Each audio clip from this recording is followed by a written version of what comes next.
Welcome to Southwest Florida Frontline, the platform where America's first responders, last responders, and military personnel share their stories. This is your platform to share your story, inspire others, and be heard. The views, experiences, and opinions expressed in this podcast are those of the individual speakers and do not represent the official stance of any affiliated organizations or entities. The information is for general informational purposes only and should not be taken as professional advice. We are committed to maintaining the privacy and confidentiality of all guest speakers and participants and adhere to the highest standards of ethical conduct.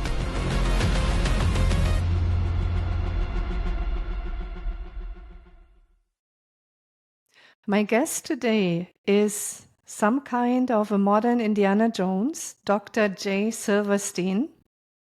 He started his career as a police officer and will share a very interesting corruption case within his own department with us. And then he will share many of the very adventurous, partly dangerous missions and archaeological excavations he participated in. So stay tuned and like us and subscribe. And see you soon. Southwest Florida Frontline, live from the Sunshine State. Thank you very much for being here today, Dr. J. Silverstein. A very interesting career path from having been a police officer in California to becoming an archaeologist. And I learned that many times, the media and other scientists refer to you as a modern version of Indiana Jones. Is this correct? I think I must blush when I say it, but yeah, I have been referred to that way. I'm not sure that's fair to Harrison Ford, but when people go ahead. Yeah, again, thank you for being here. So I'm extremely stoked because I think from all those interesting people that I've met, especially while working here in the United States, from all those careers that paths that I crossed, I think yours is really outstanding and to me kind of the most fascinating and adventurous one. So would you mind introducing yourself a little bit, maybe even starting with being a police officer, what made you becoming a police officer, and then the even more interesting question, why did you change that career path and what adventures happened on your way to becoming the man who you are today? Yeah, well, the man who I am today is old, so there's a lot of decades under that to get here. Certainly, it has been an unusual career path, and part of it was just sort of predicated on me at one point in my life deciding that that I could do whatever I wanted to do, or at least give it a try, because I look at some of the people who had been successful in the world, and they certainly did not seem to have, greater capacity, perhaps financial capacity, but greater, attributes, than me, and they were successful. And so if they can do it, then it's a matter of me deciding what I wanted to do. And so I made some conscious decisions at various times in my life to do things. And starting off with being a police officer was a challenge for me as a very, shy, kind of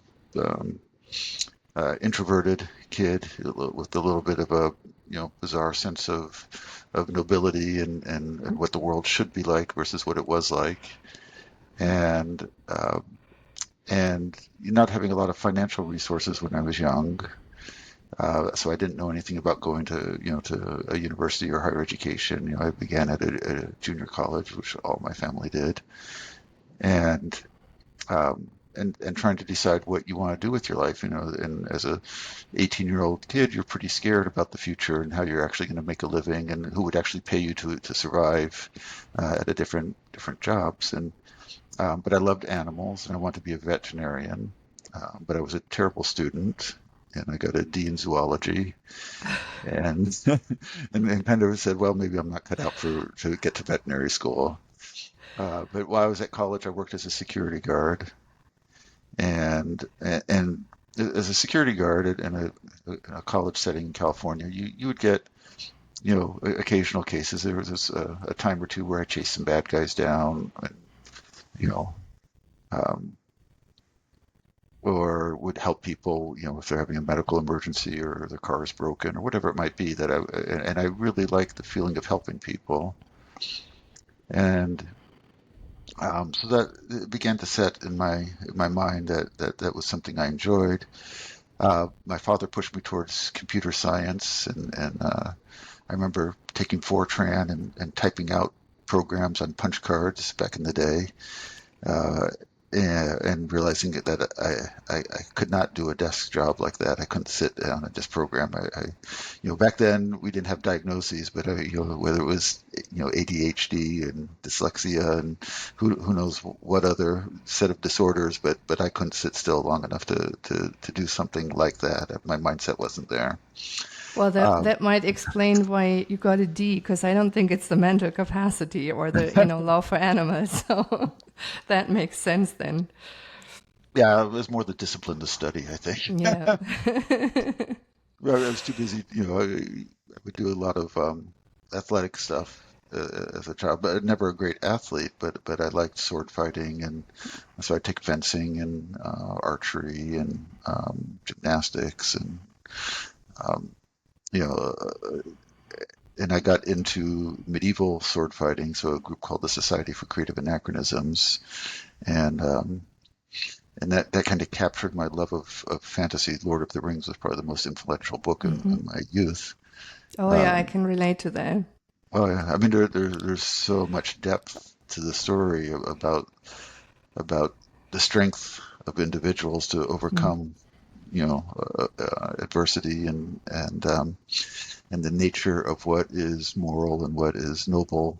It's just woven throughout the story, and so yeah, so medieval sword fighting. The first time I saw people medieval sword fighting, I thought I have to do that, and you know, piece together a piece of armor, so um, And do you think, I mean, I already, mentioned that, so it's not that, our listeners will be super surprised, but is that the reason, or one of the reasons perhaps, why archaeology was always maybe in the back of your mind, and or this love for like history and finding out where we are coming from? And yeah, that was instilled at a young age.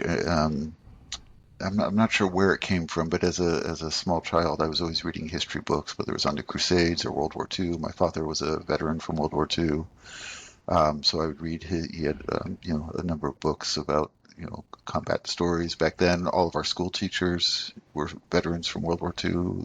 Many of them, anyways. Um, and so World War II, figured prominently, and um, the bravery and the sacrifice that people made in that generation, I think was inspirational to a child like me. Um, so uh, my father would always go to Salvation Army, and bring back history books for me, or chemistry sets, or erector sets, things to build and invent, and he had a few patents. He was an inventor. He was a brilliant man, but a terrible businessman. So, but he passed that on, I think, to us, and particularly me. He seemed to have the most affinity for that sort of thing, and so um, yeah, so I just kind of grew up on you know history in every form, whether it was books or graphic novels on history or things like that we had back then. Um, so that was always there, and even like um, well, as I made that decision to focus towards police work, there were a number of things that happened. Um, there was a time or two where um, people needed help, but I was afraid to fight and get to intervene, and that scarred me, I think, in a good way, in a sense that at a certain point you go, I will never not step in You know, How old were you when that scar happened? That was well, childhood, right? Mm. 12, yeah.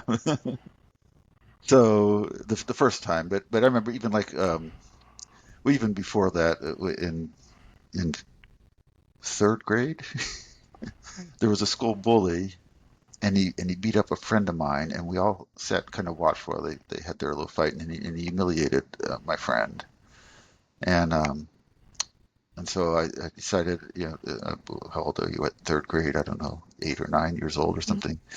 That I began to do push-ups and to prepare myself. I said, I'm going to fight the bully. I'm going to beat the bully up because you know um, I just couldn't stand for that sort of thing. But I was afraid to fight him. But uh, my best friend helped me by yelling, hey Ronnie, Jay's going to fight you. Jay's going to call you out. So we got into a fight. It was kind of a stalemate before one of the teachers broke us up. But so that was kind of the first time that I couldn't stand the injustice of a bully picking on someone. So again, that was just kind of bred into me when I was young, or it's genetic, or however, whatever the cause of it is. That it was building. Then the real incident was when I was about 12, and that's when I decided, I'd rather die protecting someone than live with the guilt of not. And then it kind of, when I was about 18, my father was driving from Los Angeles to San Jose. And back then, before the modern highway was in place, and it was dark, and I was kind of asleep in the backseat of a car, and my father must have tried to swerve or something. I woke up to see a man in the road right in front of us, and laying on the road, and my dad ran over him. And I jumped out of the car, and I remember I tripped because it was just a two-door, and I was in the back seat, so I tripped getting out of the car, and I had a flashlight, but I broke the flashlight when I fell. Oh no. I had a white T-shirt on, so it was middle of the night. So I pulled my white T-shirt off and was trying to flag cars off, but he must have been run over another 8 times at least. And I felt so helpless. Here's this guy, being killed or dead at this point, and I felt so helpless to even get him out of the road, to stop him from being run over. And that was something. At this point, I was already working as a security guard at the college, and I think that was when I kind of made a decision that I would definitely go for law enforcement, because I thought that would train me and give me the mental and physical confidence to be able to intervene when someone was in danger or needed help. But I mean, Um, how was that for your dad? I mean, since it has already been so traumatizing for you, but it happened to him. Can I imagine yeah. how he must have felt? Well, he'd come through World War II, so it wasn't the first time. I have his diary, and when you talk about some of the things that he witnessed and saw, that he knew it wasn't his fault. The guy was drunk and I think the first car must have clipped him and spun him into the road, and we were probably the second or third car that hit him. Um, so I thought I saw him move just before we hit him, so he might have still been alive at that point, but that could be just an illusion that I had. But um, but I don't think my dad um, was. I mean, it certainly bothered him. It certainly, upsetting for the whole family that was in the car. But I think he understood. It was what it was. And like I said, I remember stories from him. He was in the Philippines at one point, and there was one guy who was just about. He just finished he got his points to be discharged, getting towards the end of the war, and he was packing his bag to leave, and one of the Filipino guards accidentally fired a shot from a Thompson submachine gun, 45 caliber bullet, and hits him square in the center of the chest. Just as the guy's ready to go home. And so, stories like that, um, you know, uh, I think he had seen so much, and talking with my brothers and sisters, and more recently, is that we're quite convinced that he had PTSD.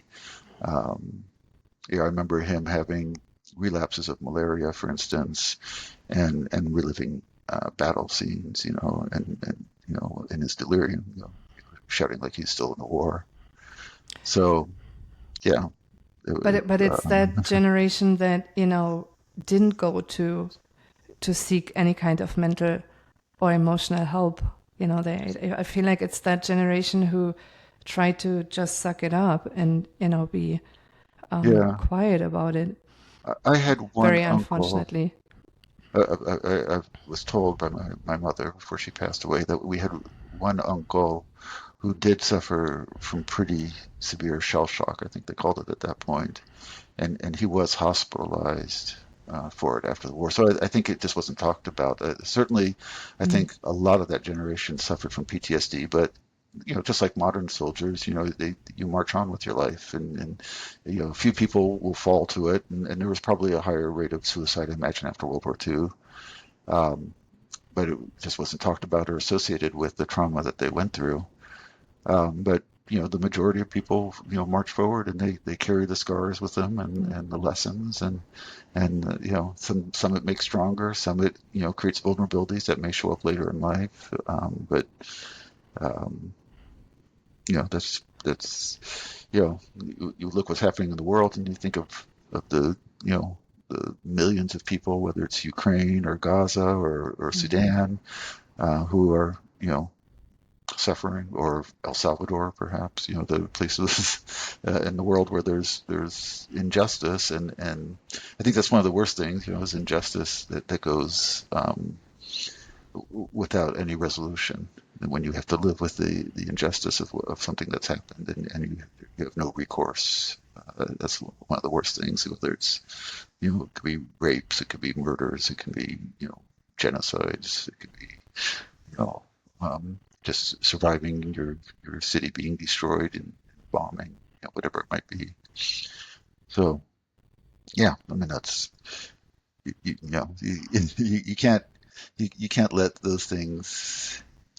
You've got to try to not let those things tear you down. Whatever it takes to help you, get through. And like I said, most traumas, there is a way to make you stronger, I think. And my dad had a certain level of strength. He was a certain level of crazy as well, but a certain level of strength that came from, I think, some of the things he had gone through. What I feel like, the same one can say about you, right? A really intense, and I do not mean this in a judgmental way, but very intense understanding of justice, what is ethically and morally right and what is not, paired with just being a very strong person and fighting for it. So it feels like either you inherited it from your dad, if it's biological, or he just raised you that way. Because I feel like from all those stations throughout your life, from what I remember, the common denominator, or one of the common denominators, is that you have a very incredible understanding of justice and what is right and what is wrong. I can be stubborn. So yeah, so even when as I made that transition to police, decided I wanted to do police work, and began taking administration of justice courses at De Anza College, and then applied for a job, and was told that I was too quiet and introverted, and didn't exude the confidence that they wanted in a police officer. And so I took assertiveness training and reshaped myself a little bit to be able to turn on assertiveness when I needed it. So I was working as a police cadet in the town of Los Gatos for a while, as I was applying for jobs, and I got my first badge from Santa Clara Police Department, and then my next one, that was a reserve officer, so a volunteer police officer, but you still had to go through the academy and everything, but you did it part-time, on your own time. And then went to San Jose, got into it with some superiors in San Jose over the way they treated prisoners or suspects. left San See, here we Jose. are again, Yeah, this they said it sense caused me of more what's right trouble. and what is wrong. Yeah. So in my last police department, West Valley Police Department, we had a corrupt sergeant who was a racist and an embezzler, and we caught him, and uh, and there was an investigation, and the district decided to pay him off with a disability retirement rather than prosecute him, even though we had all the evidence necessary to prosecute him. But he had an associate who had also embezzled a little bit, and we had him on video stealing things from the police department, and so the chief fired him, and we began a criminal investigation, and whoever that sergeant, I think, had some information on people in political positions of power in the district, because he was the type of person who would follow people around at night to collect information on people. And for whatever reason, they said, you have to rehire the guy that we just fired. Uh, and then they tried to stop us from prosecuting him. And I remember kind of comically, at one point, me and my partner, Chris, went to the chief superior, and went to her office, and I said, hey, there seems to be some obstruction to filing this case with the district attorney. And she's like, oh, we've decided we want to run it through county council first. And I'm like, well, county council is a civilian board that advises the district. They don't have nothing to do with criminal prosecutions. I said, only the district attorney has a jurisdiction over criminal prosecutions. She goes, well, we just want to do it this way. And I said, well, you don't get to just decide the way you want to do it. This is how the system is set up. And she just kept going back to, well, we don't want to follow that law, And I remember pounding on her desk and saying, you don't really seem to understand the law. And my partner Chris, who last I checked was now chief of police, he dragged me out of her office, because I was starting to get a little aggressive. But Jay, what is it that ignites the courage in you to fight for justice, even though it could cost you your job, your career, your is it like when you get angry about it, or is there any way to describe what it is that, turns the switch and then you have to fight for it?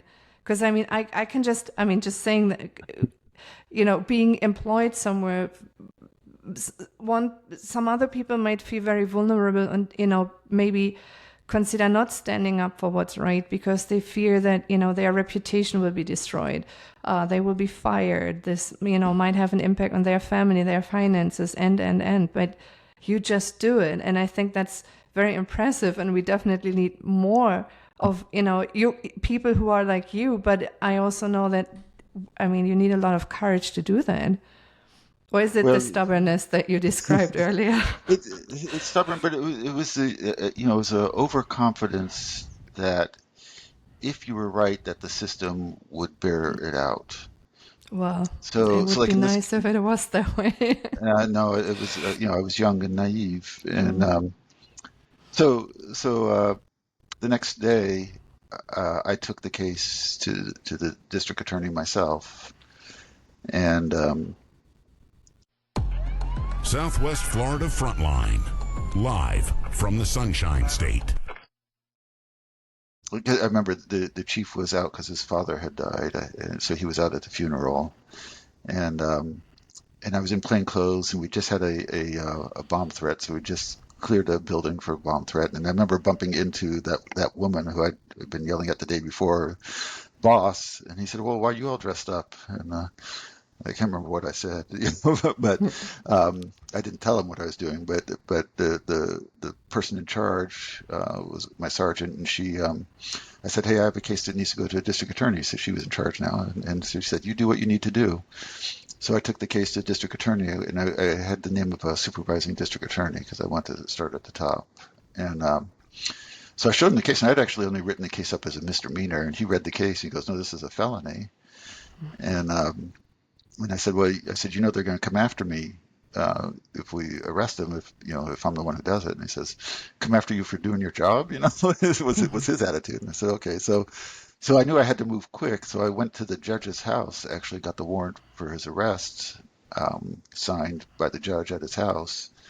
And then the guy was in the police academy, and I had a friend who was a police officer over at the college with the police academy. So I went over to the police academy and we set him up, and it was kind of funny, but I arrested him and booked him, and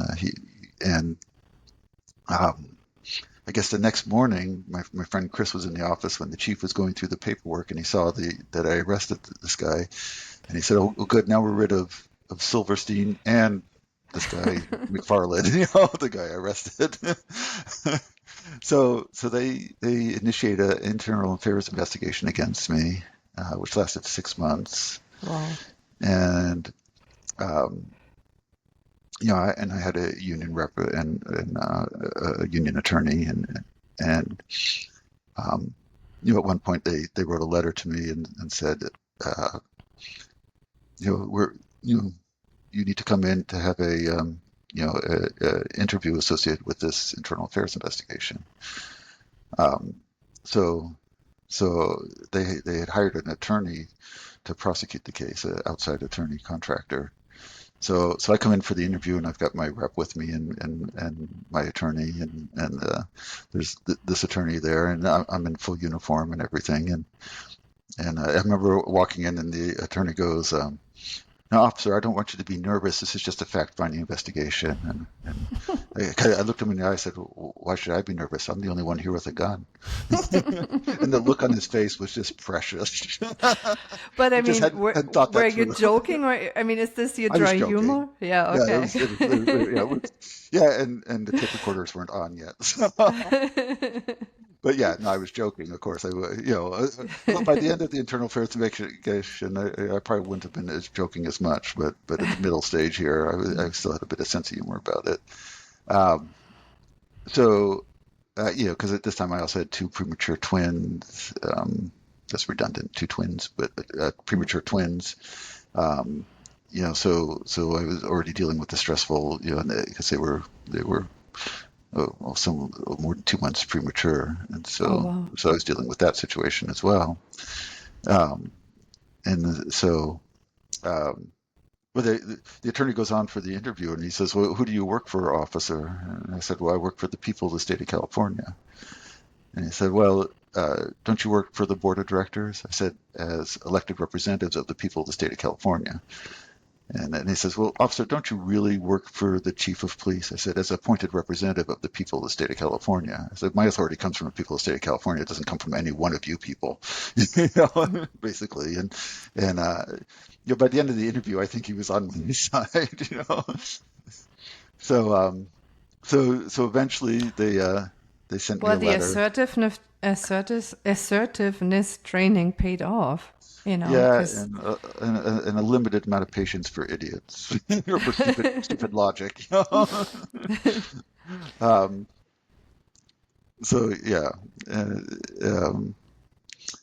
in the end, they sent me a letter of reprimand saying, because of your outstanding record, for 2 years running, I had more felony arrests than the other 10 people on the squad that I was on. Oh, wow. So put together. So I had more than them put together because I used to like to work the midnight shift. And do you know why? What made you stand out? Because I wasn't afraid to poach into other jurisdictions because I worked the midnight shift, and in the middle of the night, bad guys stand out more. It's harder for them to blend in. And I was a thinking cop. I like to think about how to catch people if they were doing something bad, and I had a pretty good instinct for it. So it all seemed to, and sometimes I was just lucky, to be in the wrong place at the right time. So they gave me a letter of reprimand, and my attorney was like, "Oh, look, they want to fire you, and all you got was a stupid letter of reprimand." I said, "I'm not taking it."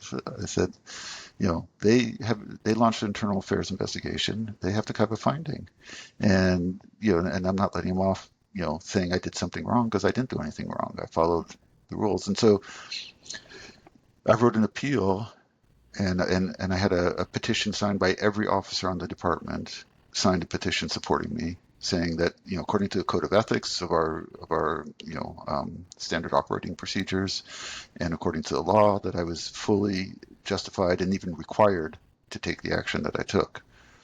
So, and then I said, there are 3 levels of appeal. I said that the first level is administrative, and as you read this appeal, consider this the administrative appeal. So you can withdraw your letter now, or I'll take it before the board of directors and we can do it in a public hearing, or I'll take you to court. So you decide where you want this to end up, because those are the 3 choices. And I said you have 7 days to respond to my appeal. And I wrote out the whole circumstances from that first sergeant who was the racist embezzler all the way through to the arrest. And then I sent it to the press, and I sent it to all the members of the board of directors. So then they call me in the attorney writes back to me and says, there's no precedent that says we only have 7 days to respond to you. And I wrote back, I said, you're right, there's no precedent, so I can make up whatever I want. So I said, but you can take 30 days. So at the end of 30 days, they called me in for a meeting, and the head guys got the chief of police with him, and he's like, we've decided that we'd like to take back the letter of reprimand, to rescind the letter of reprimand, just give you an oral reprimand. And I'm like, my attorney's like, we step aside with my attorney. He's like, yeah, that's great. And I said, no, I'm not taking that.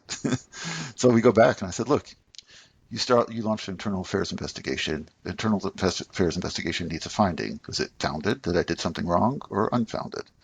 So what's your finding on this internal affairs investigation? And this is where they kind of caught me by surprise when I realized how the system can work. Is that this one guy, this chancellor, turns to the chief of police. He says, Chief, what about this internal affairs investigation? And the chief goes, what internal affairs investigation? They pretended it never happened. They just erased it. And that kind of that dropped my jaw. I didn't know what to do at that point. I mean, what could I say? It was over. I won, but they didn't have to put it in writing that I won. So, but afterwards, I became the president of the Police Officers Association, the union. So you stayed? I stayed. Yeah, the chief of police resigned within a year, and his superior also lost his contract from the district, within a year or so after that as well. So, and he'd been kind of ruling the district like a little Napoleon. So it was someone needed to stand up to him. He was the one who was pulling the strings in this, and he thought he could turn us into his own little private police force, and we were just going to have none of that. So all the officers supported me in that, and it was a pretty important victory for one little corner of California. And you never felt unsafe, having so many people being mad at you for standing up for what's right? These type of people don't scare me. Okay. not physically and not intellectually. So I've ran into a lot more formidable people after that. That's true. And maybe that made me overconfident to think I could fight the system and win.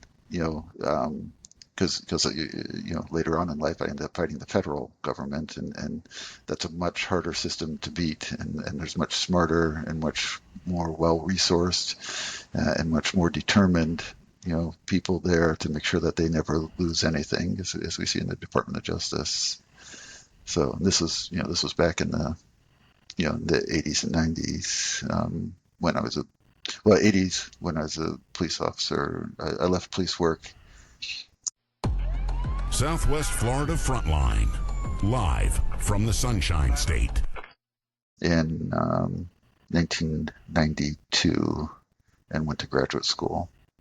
So while I was a police officer, so while I was going through this internal affairs investigation, I also had begun taking courses at the San Jose State University to pursue my dream of archaeology. So I began taking courses in anthropology, with the emphasis in biological anthropology and archaeology. So I was working full-time had premature twins, was going to school almost full time sometimes, and then so it was a busy time of life. I had much more energy then than I have now. And still working night shifts, or Yeah, it was because always tell a that is story. hard. It was kind of funny because, like I said, because I tended to try to get as much trouble in as I could during my shift. Although while I was under internal affairs investigation, my arrest rate dropped probably 90%. Because you're so distracted and jaded about the system that you're just Well, not and willing then to your put the personal effort out. situation with the twins, right? On Yeah, top of it, yeah. yeah, and with school and stuff. But there were I can remember nights where like I'd have a car chase and arrest somebody, and then finish writing my report, book the person, write the report, and then throw my gun in my backpack and run to class for a morning class, at 9 o'clock in the morning, and then fall asleep during class. Mm. So, um, you know, but my faculty at San Jose State were really exceptional professors, um, and I knew because my previous grades had not been that good that I had to have basically a perfect grade at point average if I wanted to get into grad school. So I worked hard to make sure that I had, I think, a 3.99 or something like that at the end of my bachelor's degree. So then I was accepted at Penn State University. Uh, I did a field school Oh, while I wow. was still a police officer. I came to England, did a field school at Sutton Hoo, working with Martin Carver. And so that was my first real archaeological project. And then, like I said, I had fallen in love with archaeology. Before I started the police academy, me and my ex-wife went down to the Yucatan and drove around, Mm-hmm. just drove out into the jungle to visit archaeological sites. Mm-hmm. Then we took a vacation in Greece in 1986, I think. And, and, and then, that's when I decided that, why not give it a try and see, I liked police work. I really enjoyed, like I said, chasing bad guys in particular and helping people. Um, but I thought archaeology would be something that I could pursue that would be a little bit more selfish. I didn't, I came to a revelation about that later in life as I began teaching, but that it's really perhaps not selfish, but actually one of the most important things you can do for society is teaching the young people, using your life experiences and your knowledge to help them, prepare them to try to make the world a better place. And I realized I had much more impact. As a police officer, it's one person at a time, but as a teacher, it's one class at a time that you're influencing. It's interesting that you say that, because for everyone who doesn't know me that well yet either, I'm a forensic anthropologist. Jay and I actually met while both working for DPAA, Defense POW MIA accounting agency back in Hawaii in 2012 to something. And then I worked as a death investigator in Florida, and from applied forensic science, I found my way back into teaching, and for the same reasons that you just mentioned. It's you have so much input and so much responsibility by teaching, young folks, not just about a specific topic, but so much more about life and ethical, moral standards, and it's very rewarding, actually. So I can absolutely relate to that. And then at the same time, I feel like, especially with you, then going into archaeology, it's still solving mysteries, right? Solving puzzles. It's still adventurous. So I feel like a few facets from your previous law enforcement job carry over into being a great archaeologist. Well, that's absolutely right. First, on the teaching aspect, I think having applied experience makes Mm-hmm. you it strengthens your teaching ability, your ability to relate and to bring the kids beyond the classroom, beyond the Absolutely, yeah. academic ivory tower you're down, dealing with the death and decay of society and the stories that you bring back about it, sometimes it might be humorous, sometimes it might be, tragic, but it helps the kids then transfer the book learning to the real world and help them bridge that wall that might go between knowledge and life. Yeah, it's a way of critical thinking that I think you can only teach if you have experienced it, Yeah. and I wouldn't say only. There are some teachers who manage to transcend that, but for the most part, I think the better, particularly in a field that is so applied, such as forensics, that having real life street experience makes a big difference. On the issue that you said about the mysteries, that's absolutely correct. And when I did that field school in England at Sutton Hoo, there was an archaeologist there whose life goal had shifted, that he wanted to become a police officer. Oh, and that's interesting. I was a police officer who wanted to become an archaeologist, and who we joked about wanting to swap places, but but it was that aspect of when I would work a big case as a police officer. I had a reputation as a bulldog on cases that I didn't let go until I had followed every lead to every piece of evidence I could to get a conviction on someone who was guilty of something. I didn't like to let go of things, and when I'd finish a case and then the suspect's arrested and I'm done and there's nothing more to be done, I would get a little depressed because it's that chase that I really love, the solving mystery. And as an archaeologist, of course, that chase never ends because you never solve all the mysteries in the history of the world. And you'll never be able to do justice to all the evidence that's out there. So it's so that aspect of it, you're absolutely right, is the linkage between police work and archaeology and anthropology. And in my case, I came from bioarchaeology and physical anthropology, working on historic populations, to forensics, and then back into teaching, where I feel like I can combine both. But it's I feel like it mirrors your experience and the person you were just describing who was an archaeologist, wanted to become a police officer. So maybe that's what we all have in common, finding out who we are and why we are who we are. And then also by looking, at history and all those archaeological findings and prehistoric populations, and then solving cases, solving mysteries, understanding life. Yeah, insatiable curiosity. Yeah. So, yeah. And then, at some point you were an archaeologist, and where did you start working? What was your first Well, big I got gig? accepted to Penn State University, and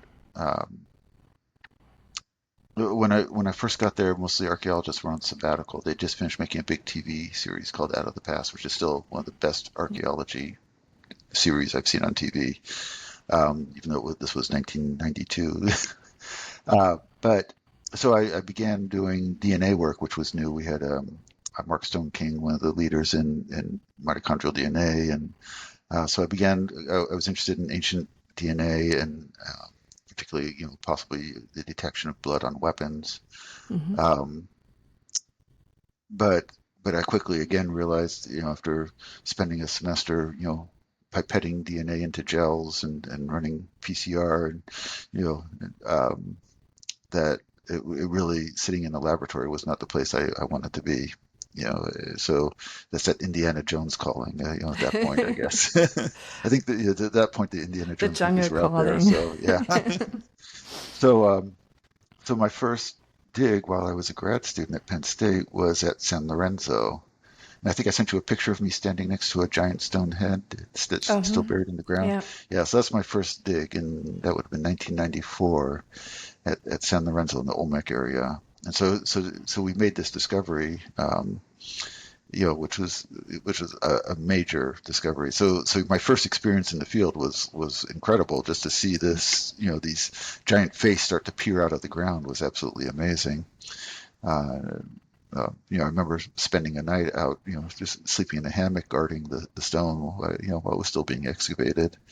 We were just taking shifts and volunteers to sleep out there to protect it from looting. So And how does then, it feel being part of something that is so big? And well, it was my first project, so I think I felt a little lost in some way. So, as I'm trying to figure out archaeology, my particular trench had gone down about 4 or 5 meters, and then a rainstorm came in and collapsed it. And, oh no. um, and that was heartbreaking because it was towards the end of the season, and so I lost a lot of data and exploration there. But um, yeah, it was, it was a lot of imposter syndrome, feeling like you're faking it, But there was also, I loved the team, but we were living in a swamp, and it was a little depressive psychologically, I think, in some ways. I even started smoking for a couple of weeks because that's all the Mexican archaeologists smoked, and um, I quickly realized I liked it too much. My father had pretty much he had emphysema from smoking at that point. He was obviously still alive, but um, he'd started smoking during World War II and never stopped really until close to his death.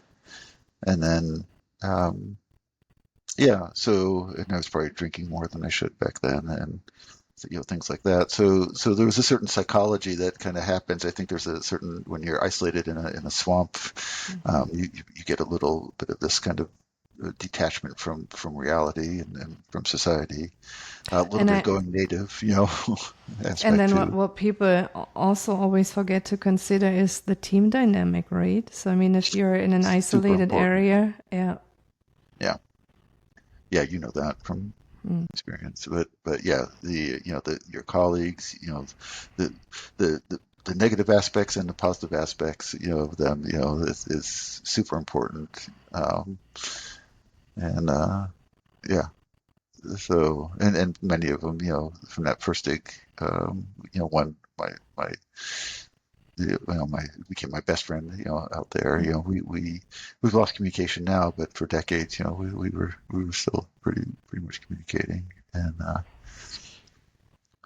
um, yeah, so that was my first dig, and then I formulated what I was interested in, and I had a strong interest in military history and imperial dynamics and the rise and fall of complex societies.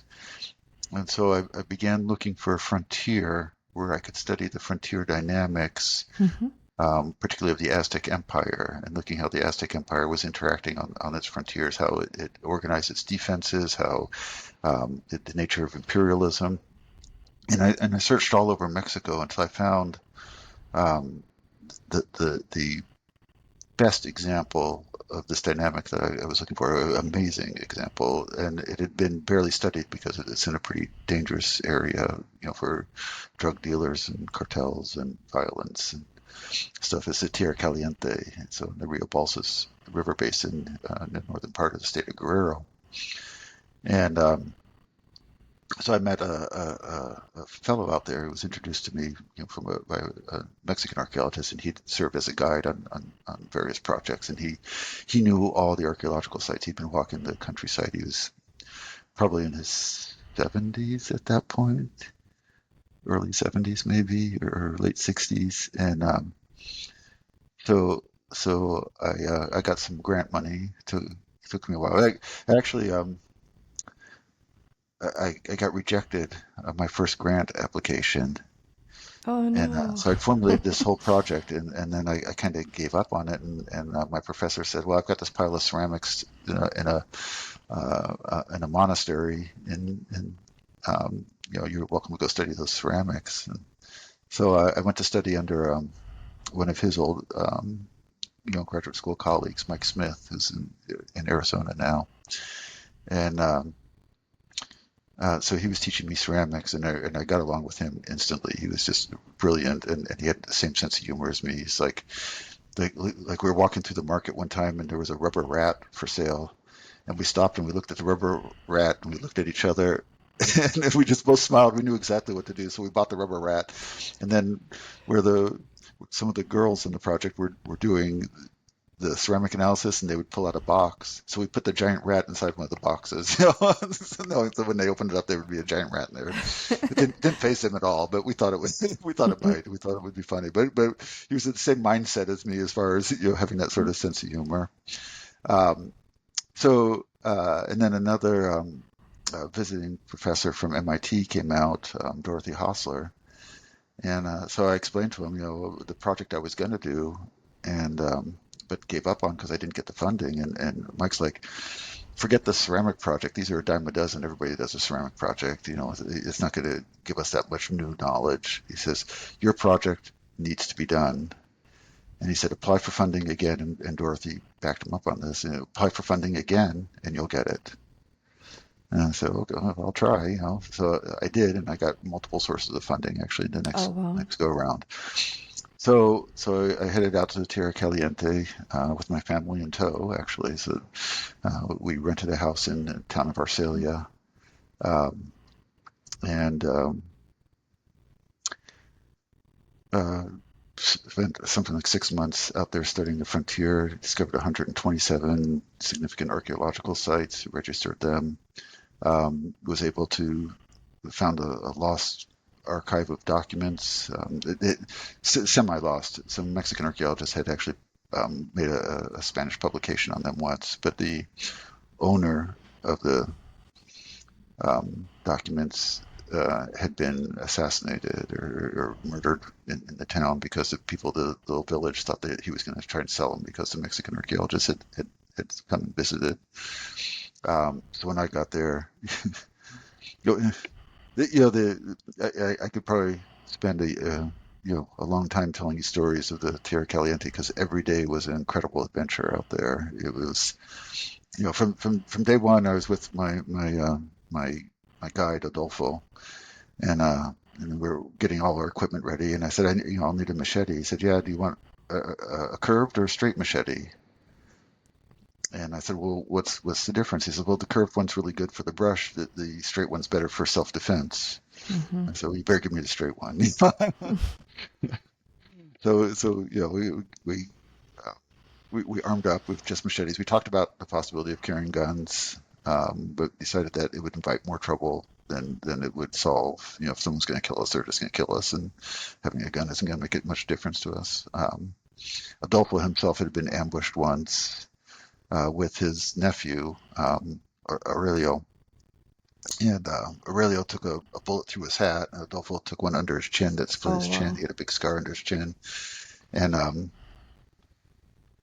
think he might have been shot in the arm also. I can't remember now. But they both fell to the ground, and the robber, came up to finish him off, and Adolfo had a knife, and he went for his knife, and I think the robber thought he was going for a gun, or Adolfo thinks the robber thought he was going for a gun rather than just his knife, and got scared and ran off.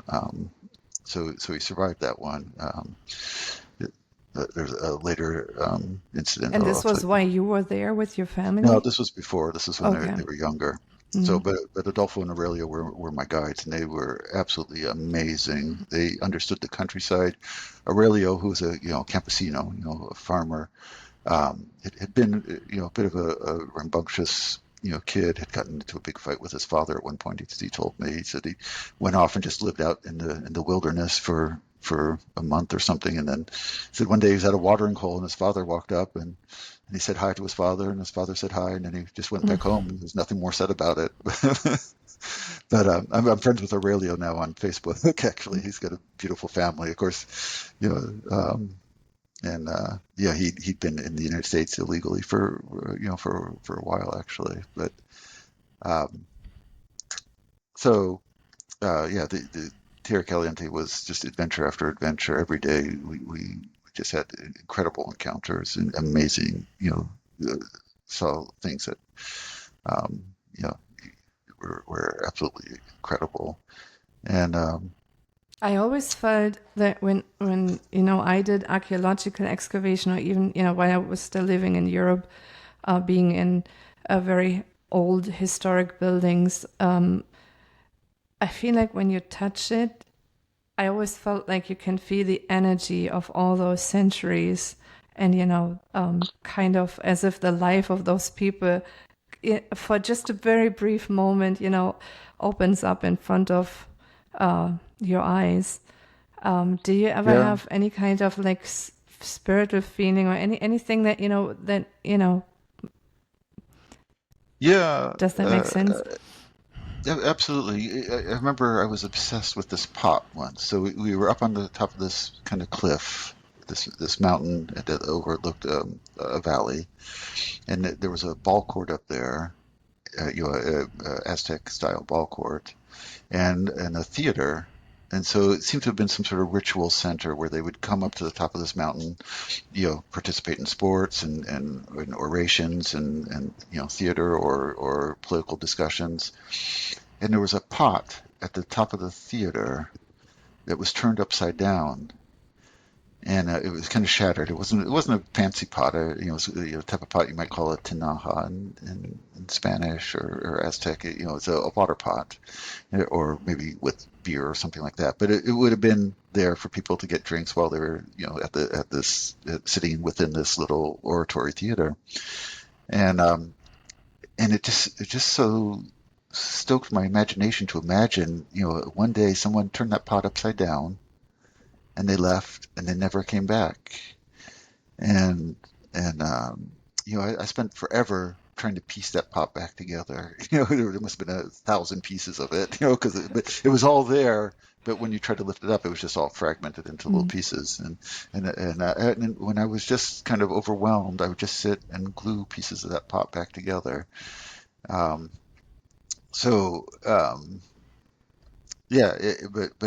it was that image of someone turning this pot upside down and leaving and never coming back, and and imagining everything that had happened here. We're right on the frontier between the Aztec and then the empire in western Mexico called the Tarascan Empire.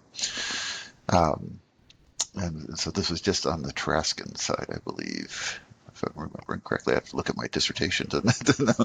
But it was. I mean, that sort of thing. Or like one time we stumbled across a stone toolkit. It was a series of green stone, like a jadeite sort of stone or serpentine, and there were all these really fine chisels and hammer stones. And it was clearly a toolkit. And again, just imagining that someone had set their toolkit down. It was probably wrapped up in leather or something at the time. And then it was just left behind. Or, battlefields in particularly evocative when you try to imagine what was going on with these battlefields, where you find, shattered arrowheads and obsidian sword blades and stuff scattered all over, because it was a hostile frontier. So these type of things, yeah. Well, I want to be honest with you. I feel like working different burial sites and different types of, cremation and an earth burial and all those things really changed how I want to be buried one day. Because I have the same thought that, one day, someone will stumble over my grave, perhaps, and, analyze me. And that's what I had in my mind when you put this picture in there. One day someone just dropped, their tools and just left. And, in the future, one day, someone might, well, maybe not with all those visual images that we have right now. But I mean, when I was younger, when I was still going to university, I always imagined that one day someone would analyze, my tools or my grave, or it's probably more likely your podcast. Yeah. And I want to throw something else in here for, all the listeners who are from a different subject. Archaeology and anthropology sounds super interesting, super fascinating, super adventurous, and it for sure is, but it does not make you rich. When you said that you had to apply for funding twice, I think people who are not from the subject do not know or understand that this is partly months in the coming. You have to work on those documents for months. It's your how you call it, your intellectual property. It's your baby, and then it gets rejected. And it's not that you're applying for funding that makes you rich. It's probably just covering your basics in the different countries so that you can go to working not 8-hour days working No. sometimes longer, not even having a day off. And then, like, when you said that you did this puzzle with the pod, I mean, you need to be patient. Archaeology is not something that is how it is in those Indiana Jones movies. You really need to be patient. And well, that doesn't go hand in hand, though, with what you said earlier about, having, what's the English word, ADHD? Oh, attention Yeah. deficit. So Yeah. how did you manage to puzzle those pieces together and Well, not getting? if it's something like that, it engages a certain, dopamine Okay. injection in my head, I think, and I could sit there and do that and lose track of time. Um, so Because yeah, it needs a so steady hand to glue it together, right? I mean, or like gluing bones yeah, together, and you need to be yeah. patient, not getting But yeah, when you, frustrated. it's just the putting the things together. It's I don't know, like doing a Rubik's cube or something. Yeah. You just sit there and keep doing it, and lose track of time. That your time perception shuts off, um, and so it kind of counteracts and other things. Um, But I mean, you already mentioned this, by talking a lot about your guides and how you're still friends, and then the people you met on your first dig are still your friends, up to today. So this bonding for life, experiencing different cultures, and I definitely do not want to cut you short here on sharing all those archaeological experiences before you came to DPAA. However, I really want you to talk a little bit at least about, the excavations that you did in Papua New Guinea, and, how you became part of like a tribal dance at some oh, point. If you don't mind sharing that, because I think this is something yeah. very extraordinary as well. Let me just give a little bit more filler between the time Mm-hmm. periods. So at the end of my dissertation project, I had all these artifacts, and so I petitioned the federal government and the state government in Mexico to open up a museum in the Mm-hmm. town. And we got a room in the library. There was a little town library, and they had a one room that they weren't really using very much, and small room. And then we got some people to donate, glass shelves and stuff for artifacts. And so I moved all the artifacts in there. We opened up a museum. We had to form a committee, legally, and then Adolfo was the president of the museum committee. And then, we had a meeting of like, what should we name the museum? And they're like, oh, we should call it the J. Silverstein Museum. And I said, you can't name it after me until after I'm dead. So let's not do that.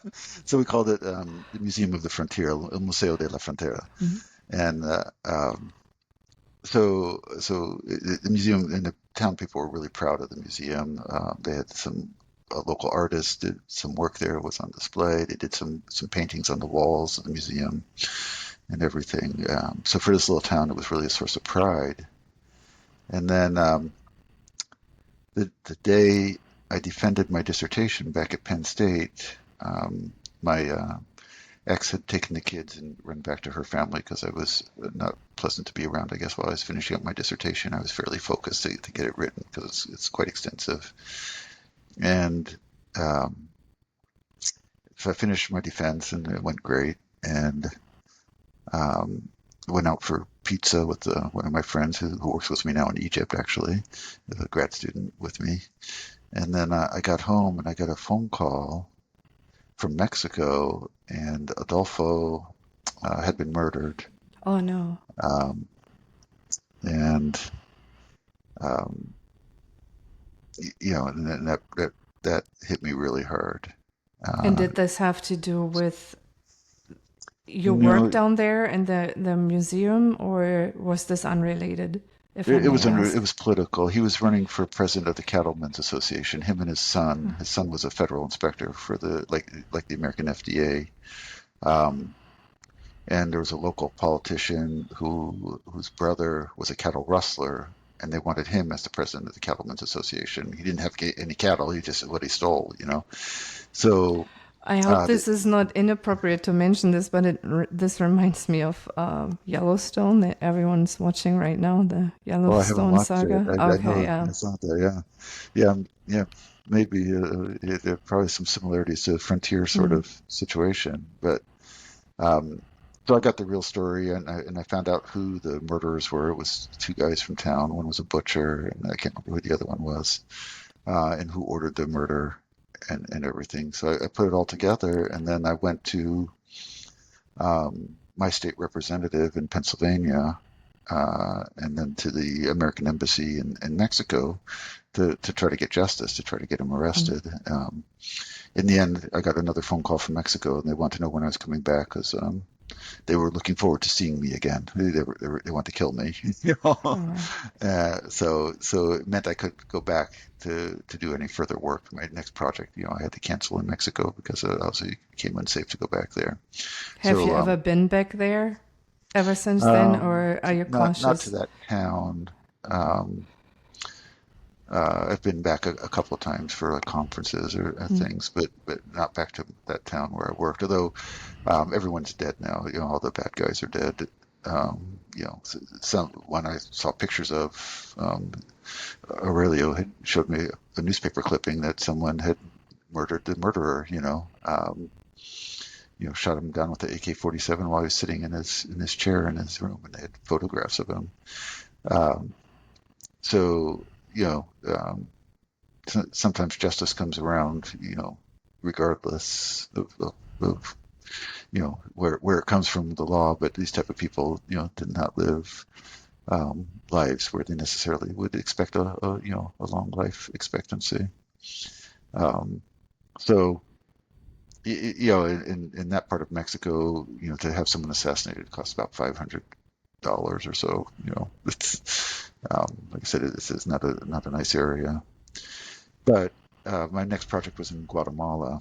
So now I'd finished grad school. I was teaching at the university, and then I applied for a postdoc at JPAC, then the Joint POW-MIA Accounting Command. So this was about 2002.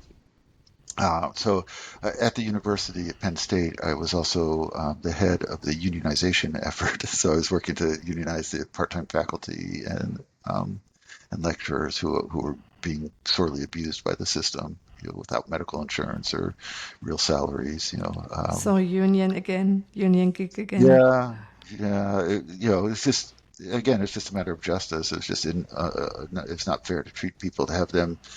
You had them working themselves out of jobs. They had them doing the work of professors, so they didn't have to hire more professors. And so they'd use these graduate students, you know, who are vulnerable, you know, because they're just out and trying to build their credentials, and they'd pay them a low wage and give them no benefits and no rights, no insurance.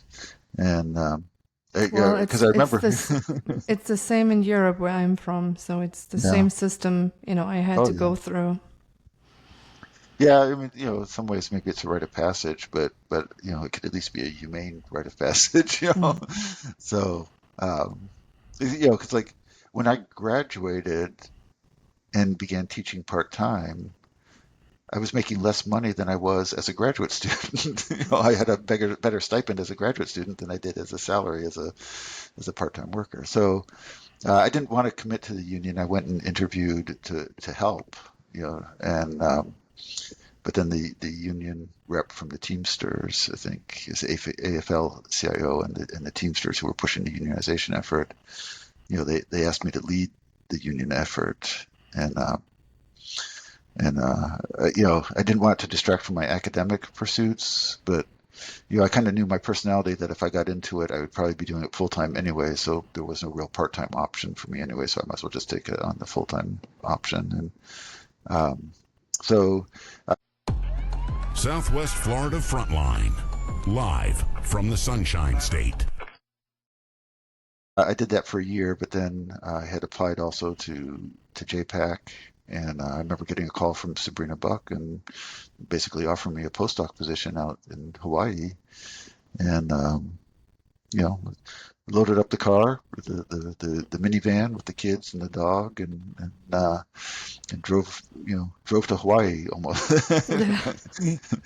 We drove across the country.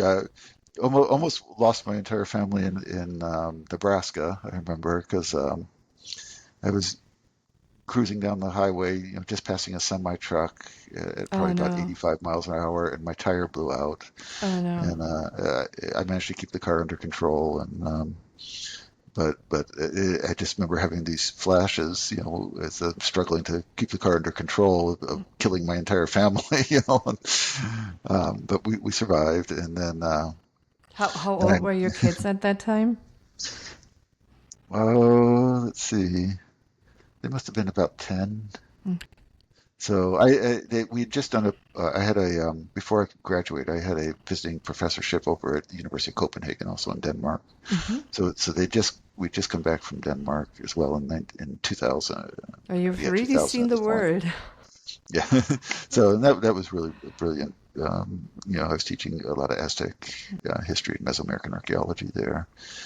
And then, yeah, so eventually made it to California, loaded the van up onto a cargo ship Mm.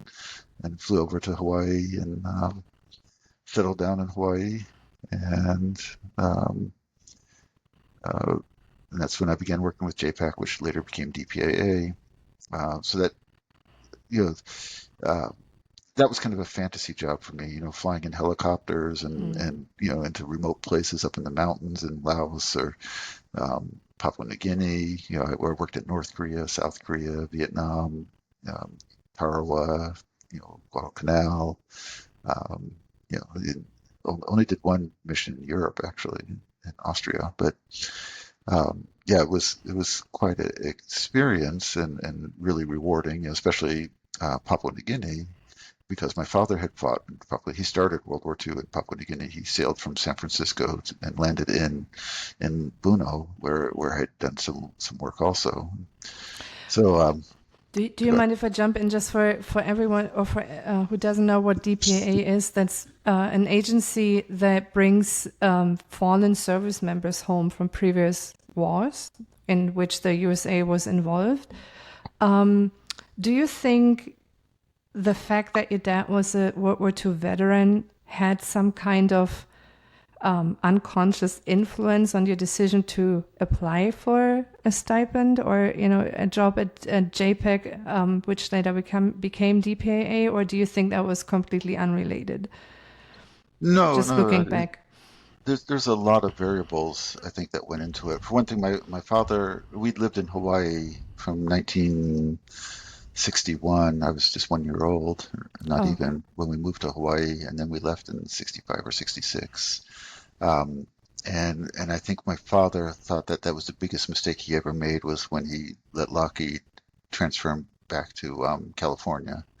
So he had loved Hawaii, he loved the Pacific, and he was never as happy as he had been in Hawaii.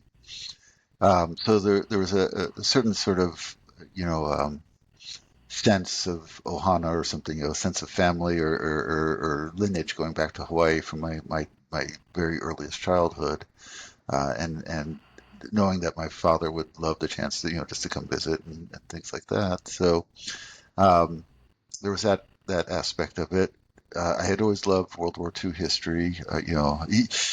Even when I remember my first police interview when I got the job in Santa Clara Police Department, and they were going through my application and said, "Oh, you're interested in military history?" And then he's like, um, what did he say?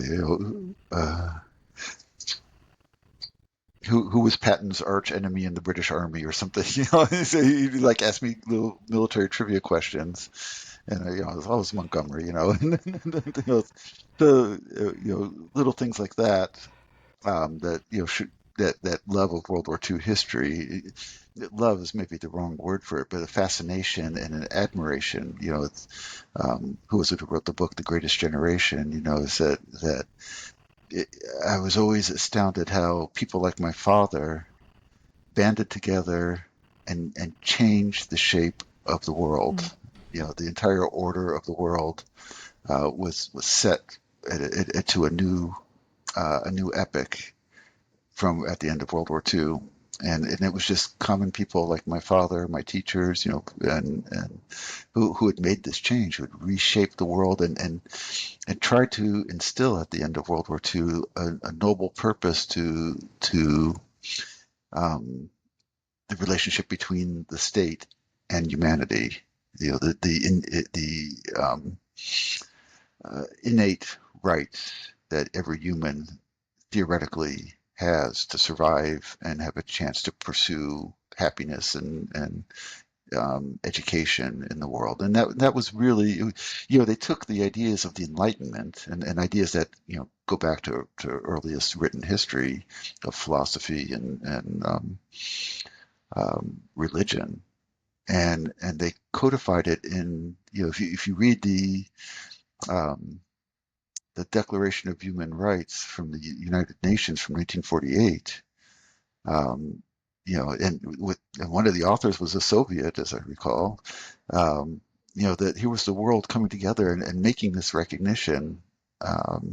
So that was really, they were able to take that knowledge of the past, and with the technology of the present, the violent technology of the present, and they were able to establish a new vision for the world. And so, like I said, it was done by people like my dad, who took part in it. So yeah, so it always, World War II represented some of the highest ideals of the use of violence, to try to build something productive out of the world.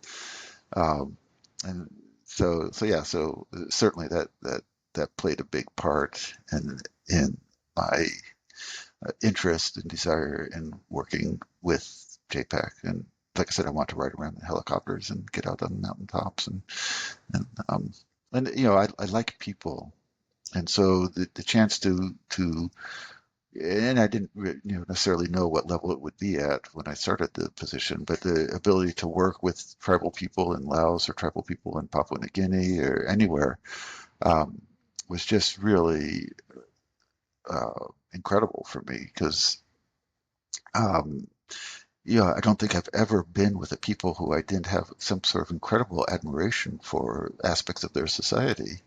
And jealousy sometimes when I look at how the people in Papua New Guinea live up in the highlands, and there are so many aspects of the way that they live, and when you look at their personalities and you find that they're probably one of the most intelligent people I've been around because they needed it to survive, and we get spoiled in Western society, because we don't need our intelligence to survive.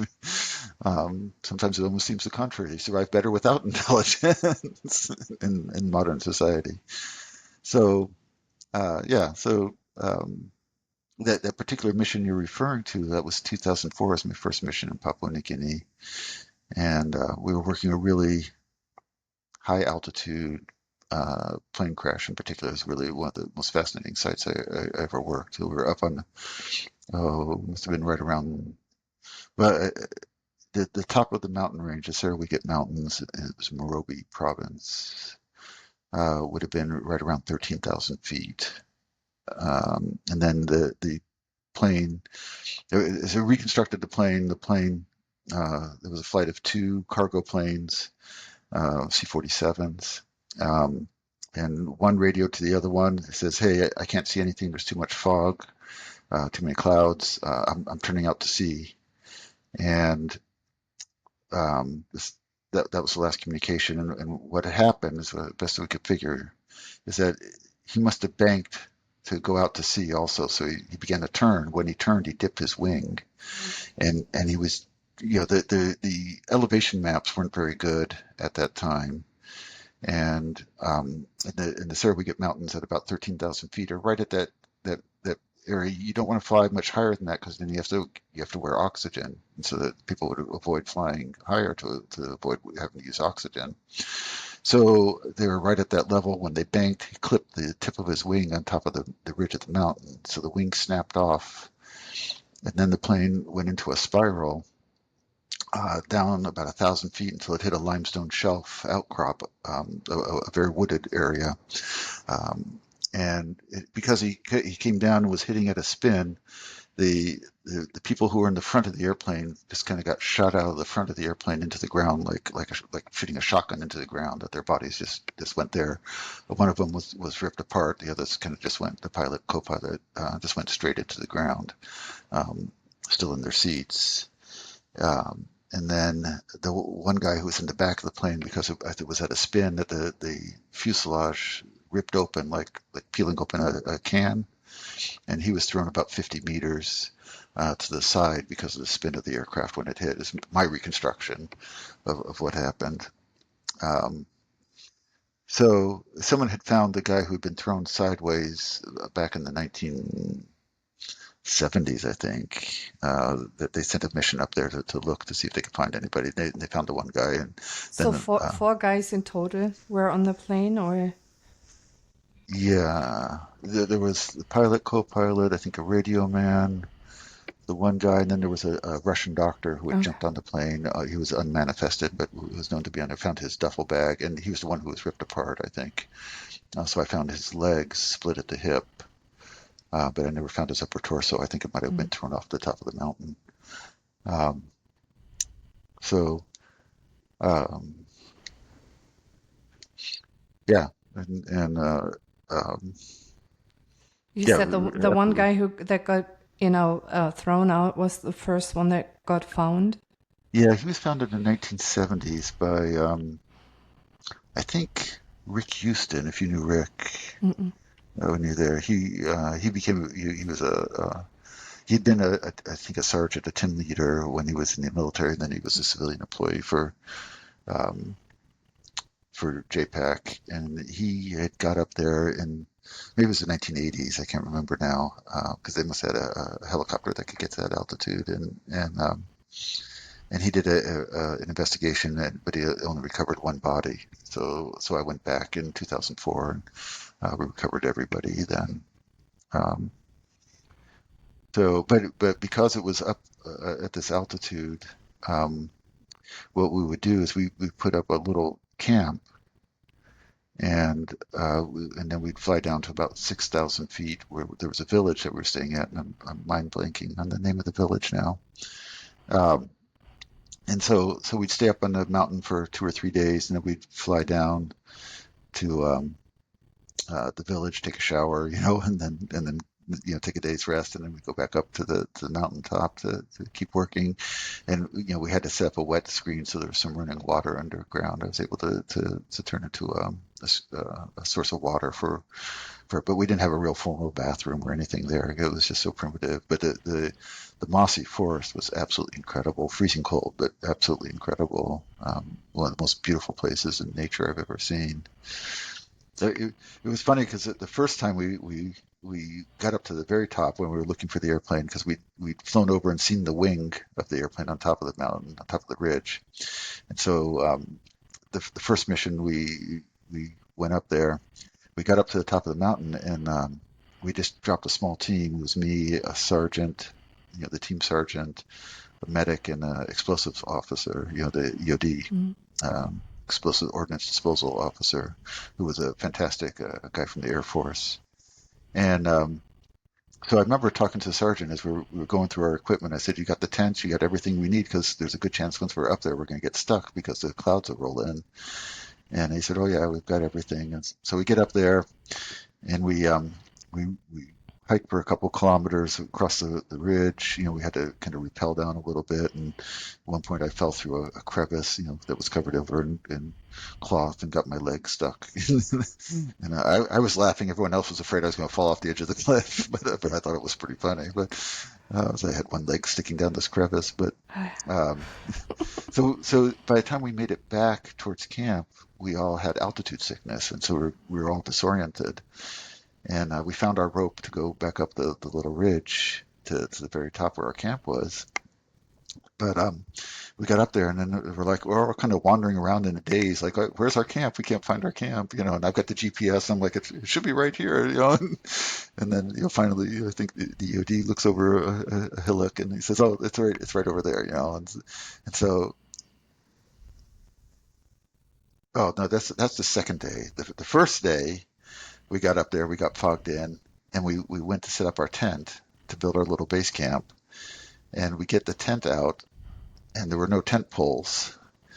And I was so mad at the sergeant. I said, I told you to check all the equipment, and he said, oh, I forgot the poles. I said, because now we're stuck, and it's freezing cold up there. So there was one little scrubby tree that had up there. So I said, well, okay, let's build a lean-to out of the tent. And so we set up this lean-to, and then as we clean the brush off, we find that there's a dead tree kangaroo right where we were going to sleep. Oh, no. So then we moved to the other side of the tree, and then we just all spooned all night. We just all, got in our sleeping bags and just curled around each other to stay warm all night. And then, so then we got the new tent set up in the morning, and that's when we went and did the hike and came back with altitude sickness. And I remember the EOD was just like, we've got to level the ground before we can set the tent up. And I was like, no, we don't. He says, yes, we do. So we've got altitude sickness, and I'm feeling, horrific. And we're leveling the ground to set up our tent. And we get this tent just set up, the last tent pole in, and this hailstorm comes in on top of us and just pummels us with hail. And just made it into a tent.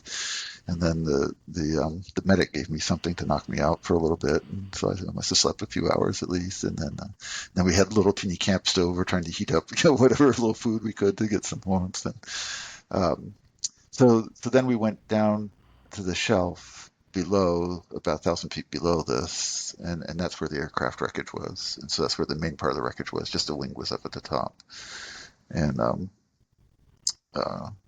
yeah, so it was quite an adventure. It was a lot of fun, really.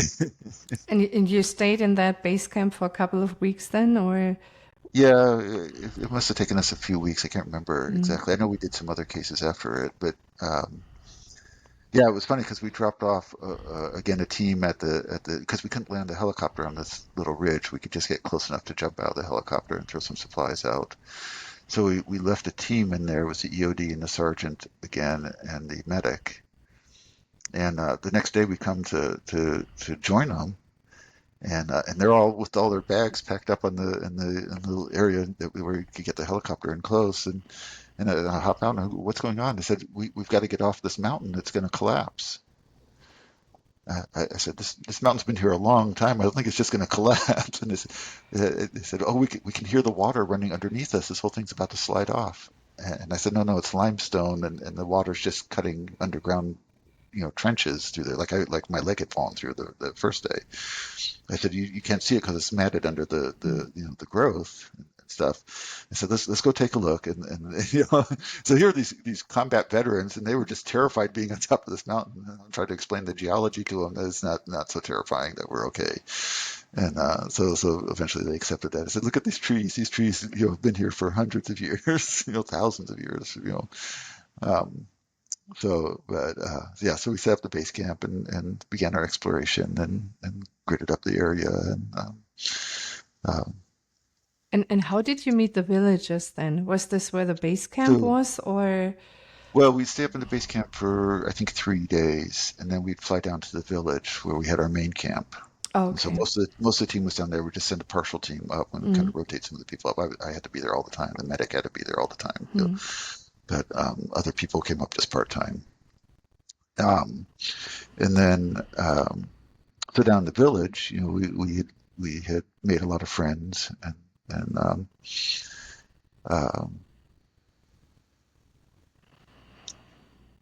so we hired women who washed our clothes and things like that. There was a school teacher who spoke very good English. And so we just kind of worked with them. At one point, another village filed a complaint with the government against us, saying that they should be the ones supporting us or getting money from us, working with us, because they had rights to the plane crash up there. And so actually the local governor flew up to adjudicate the case. And so I had to testify, and so the villagers said, that land is spiritually is us, and I said, well, you can't get up there without a helicopter. I said, it's almost impossible to get up there. And they said, well, but animals ate the remains of the soldiers, and our ancestors ate the animals. Therefore, we are spiritually connected to those soldiers. And I said, well, there's no carnivorous animals up there. and so we kind of had this little logical legal argument, and in the end we won, of course. But I told the villagers, if we have another case in this area, and we have some more cases in this area, that we'll try to come and stay with your village, and we'll try to work with you as well. Because it's important for people to feel respected and appreciated. Um, so. As we finished and we were getting ready to leave, um, the villagers said, we'd like to have a sing a festival, and where everybody would invite the local villages and come and perform. And so I said, well, we agreed to buy some pigs, and so we hiked up. We were hiking up to the top of their mountain to another village where they had some pigs, and it was kind of funny because as we're hiking up the trail, it kind of stuck out in my mind is that suddenly the villagers there were two pigs kind of getting it on, as pigs in love, and the villagers just started laughing and laughing. I'm like, oh, I said, what's so funny? And they looked at me and they go, they're both women. Oh. So we made it up to the next village, and they were just re-thatching a house there, and so all the villagers were working together to re-thatch the house, and we talked with them, and I bought two pigs from them, and then we had a really nice time and invited them to sing and stuff. So then the day of the sing, they invited the Captain Tarrant, who was with me, to participate in the dance line, and so they gave us costumes, and then they painted mud on us, and despite my lack of rhythm and that they tolerated me in the dance line, they gave me I think it's called the kundu drum. Um, uh, I did my best to try to keep up, but the many of these Papua New Guineans are natural entertainers. They have their ability to dance and perform was really astounding.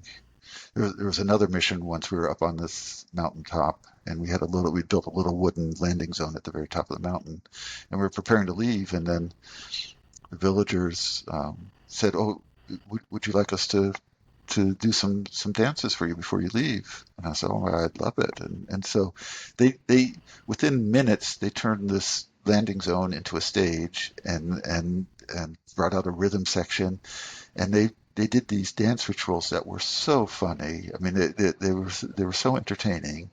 The rhythms were amazing, and the stories that they were telling. One guy would translate the stories, of what was being performed, and just astounding.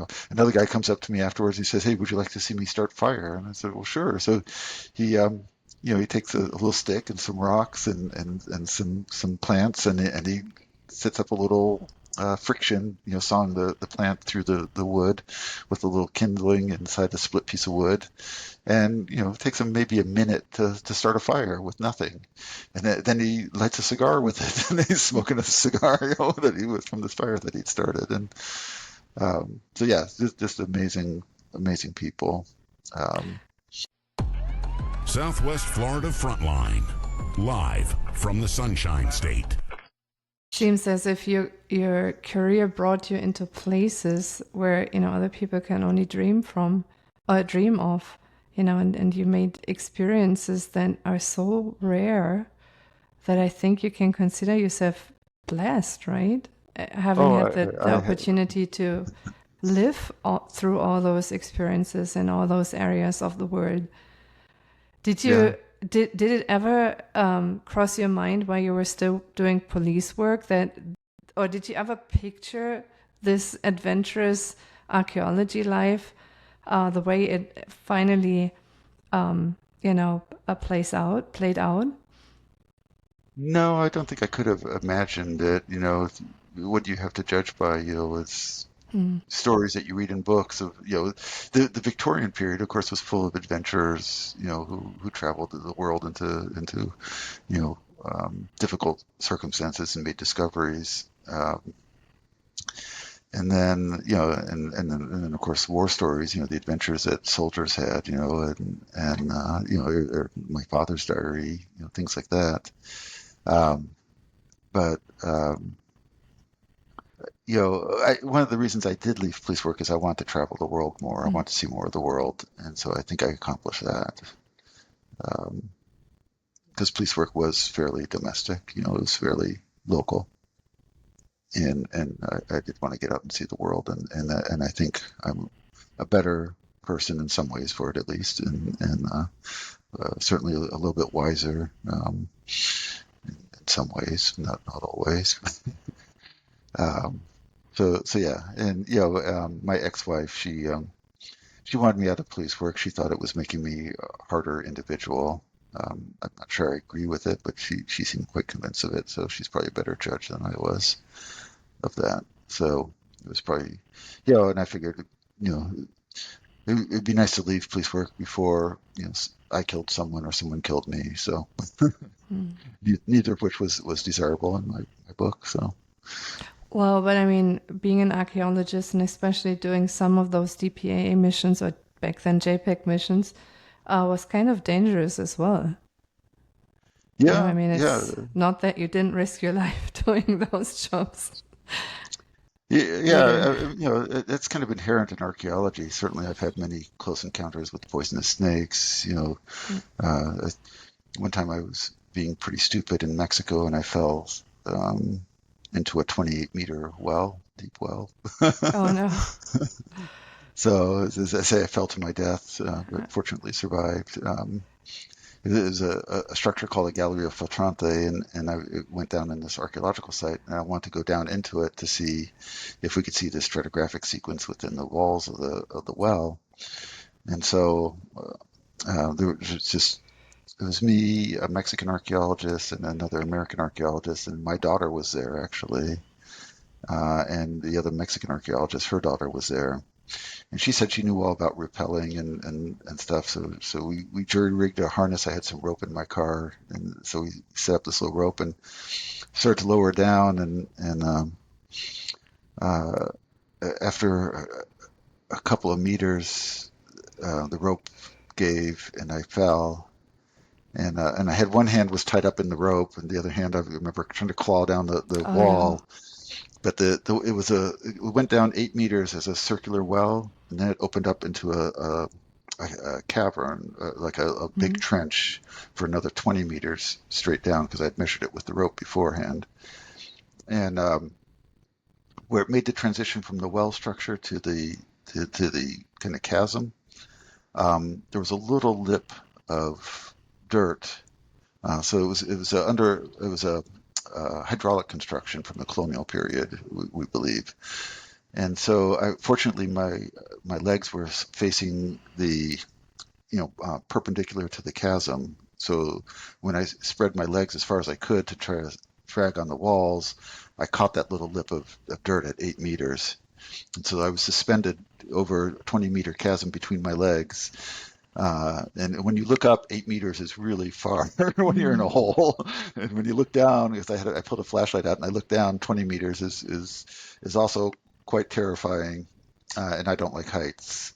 So I think it probably took me maybe, at least 20 minutes, maybe 40 minutes to convince myself that I wasn't just in bed having a nightmare, that this was real, and that if I was going to survive, then it was up to me to survive. And so after I got a little bit of control of the quivering of my legs and my courage up, and then the others got hold of the rope, and but obviously they weren't strong enough to pull me up because I was the biggest, of course, of everybody, and I clawed my way out of that that well, inch by inch. And one part there was a little an outcrop I had to go over.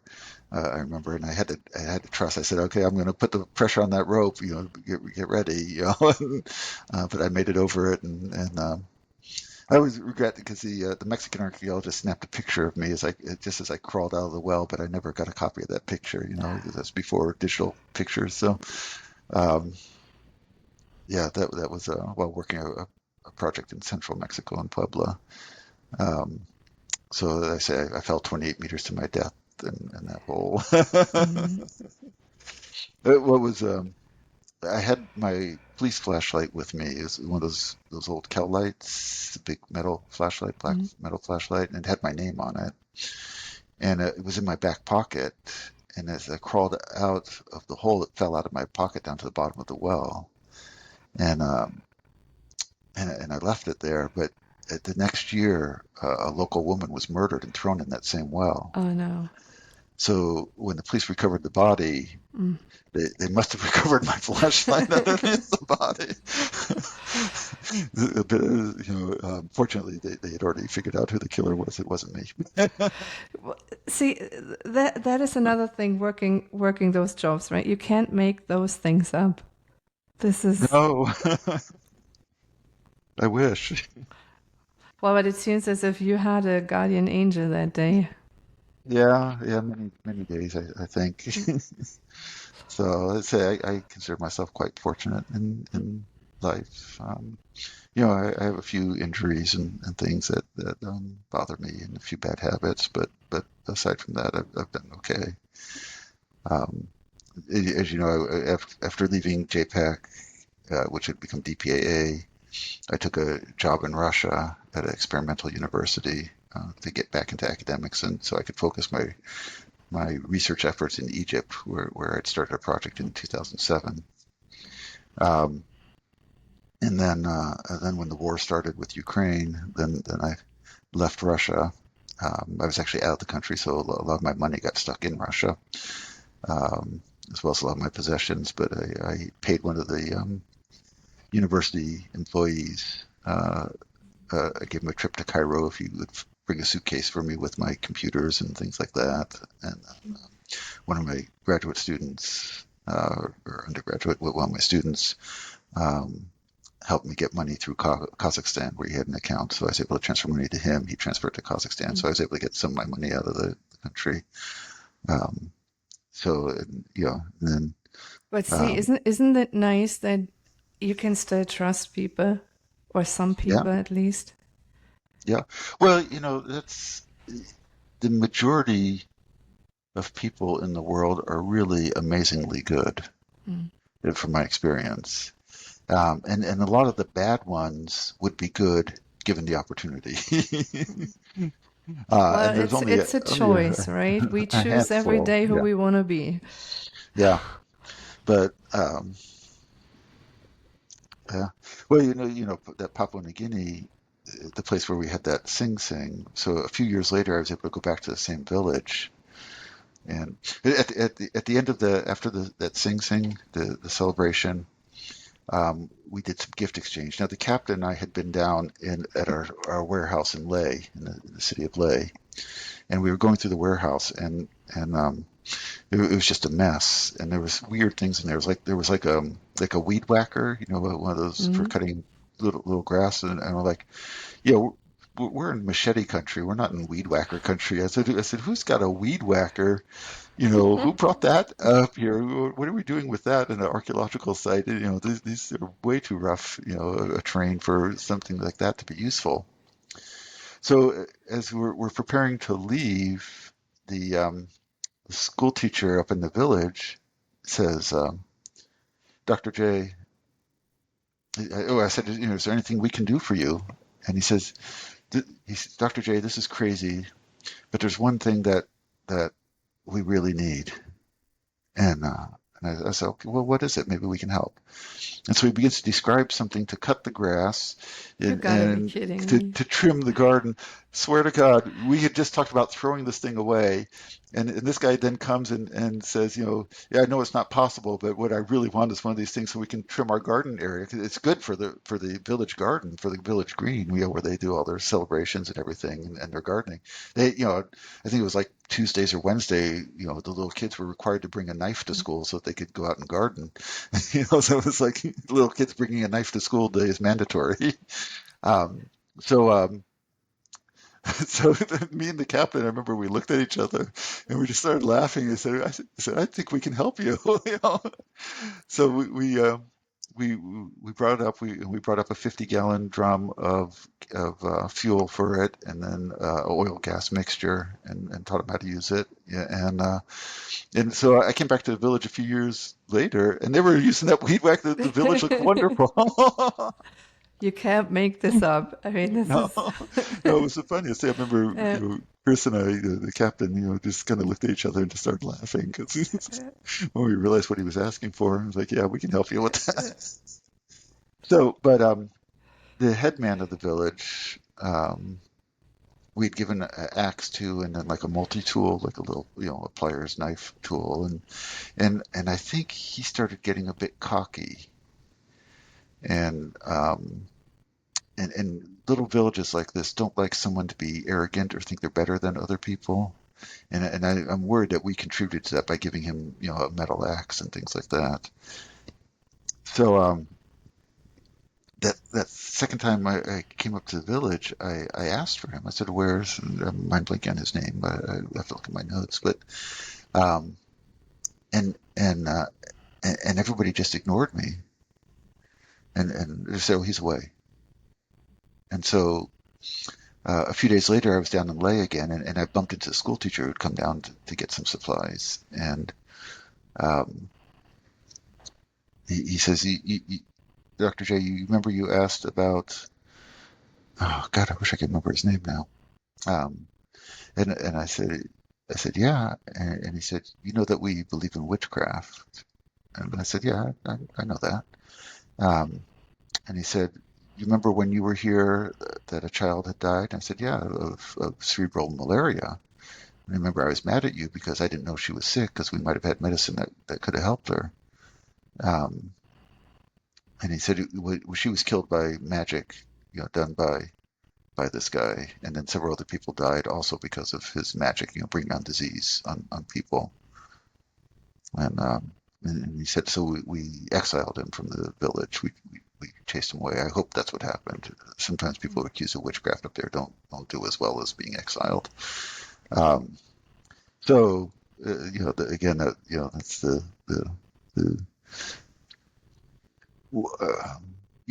as an anthropologist in the study of witchcraft, witchcraft is sometimes used as a tool for maintaining social order within a village. And so if somebody starts to get too powerful or obnoxious or is a bully, that they might be accused of witchcraft. And it's a way of making sure that people, don't act in a negative way, a way that is inexplicable unless they're possessed or doing something in the dark arts, from their perspective, from their worldview. So, so that's what happened. And, the next time I was up at that village, and again, we helped them. They had some eels that were stuck and they had a little generator up in a little water generator up in a reservoir, and so we helped them get some parts to fix that. But really nice people, but they have a particular worldview and a particular way of maintaining order within their society. Well, and you as a guest have to accept that, right? And you can't be judgmental on that sort of thing. You can protect someone who's being victimized, but you can't really do. In general, you can't do anything that's in violation of kind of their rules. It was in Star Trek, the Prime Directive or something. You can't interfere in other people's planets. Mm-hmm. It's their world, and I can't sit in judgment of that. Southwest Florida Frontline, live from the Sunshine State. Jay, I thank you so very much and I wish we could meet again, because I think you have so Yeah. many stories to share that are, I mean, of such great value for the word out there. Yeah, Um, I could go on for days telling you stories. well, I mean, if you don't mind, I would feel very happy if, at some point, if we could meet again and then just continue talking about all those stories, because we didn't really touch Egypt yet, for example, or you Oh living no. in England right now, but just as maybe one last advice for all those people out there who consider a career change, or all those young people who just started going to university trying to pursue a career, especially in archaeology, maybe even with law enforcement. Do you have any advice that you think is of most value for all those people that I just mentioned? Well, I think getting over the fear that you're not capable, that you're not going to succeed. That was probably my biggest, impediment when I was young, was the feeling of inadequacy to things. And then nowadays we talk about imposter syndrome and all these different sorts of things. But you look at the people in the world who've been successful and just say, you know what? They really don't have that much, natural ability over me, or there are things I can learn. And then corresponding with that, is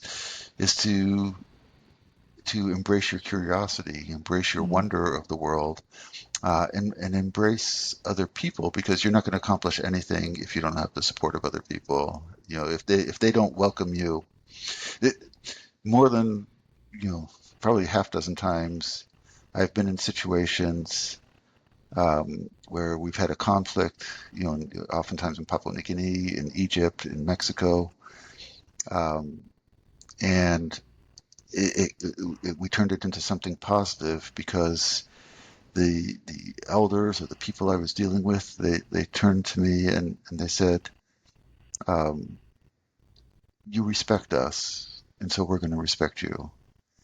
And I would say that saved my life, probably on some occasions. When we finished our work in Mexico, in the Tierra Caliente, um, and I asked Aurelio, I said, how did we go through this whole thing with only my car got broken into once? One time I think I pulled my machete, but never used it, and that was kind of a crazy guy, and it really stopped me when I found out he was just crazy. Wasn't really attacking us with a big knife. um, so we'd gotten through, a really dangerous area that was known. Military patrol had just been wiped out just before I got there.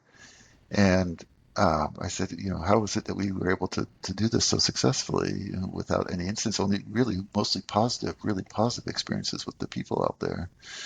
And he said, como te pides, como se respuestan, is how you ask is how people answer. And that if you come in with a respectful attitude, that people will treat you with respect.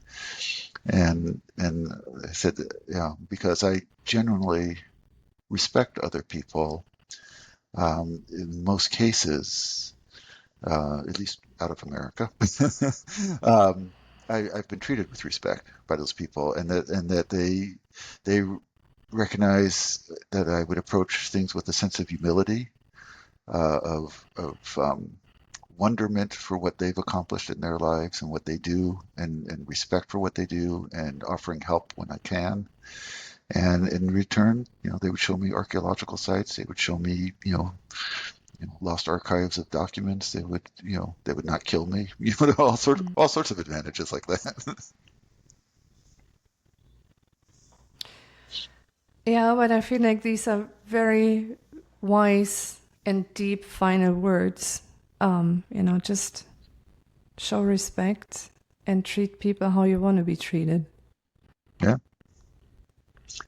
And let it come from your heart. Look at what they do, and doesn't matter if it's a villager up in Papua New Guinea, or a professor at a different university, or a student from a different culture. It doesn't matter. If you can respect that and understand, then they're gonna feel some affection back towards you. Thank you very much. Yeah, you're And welcome. A pleasure, really. Obviously, I enjoy talking. I have not written down as many things as I should have written down in life. So anything that gets recorded, I'm glad to have the opportunity to share it. thank you very much, because that gives me a hope that, we will see each other soon again for a second episode. At your Because disposal. I feel like those stories need to be shared. Thank you. Thank you very much. Yeah, a real pleasure. I enjoyed the conversation. Thank you, Jay. Take care.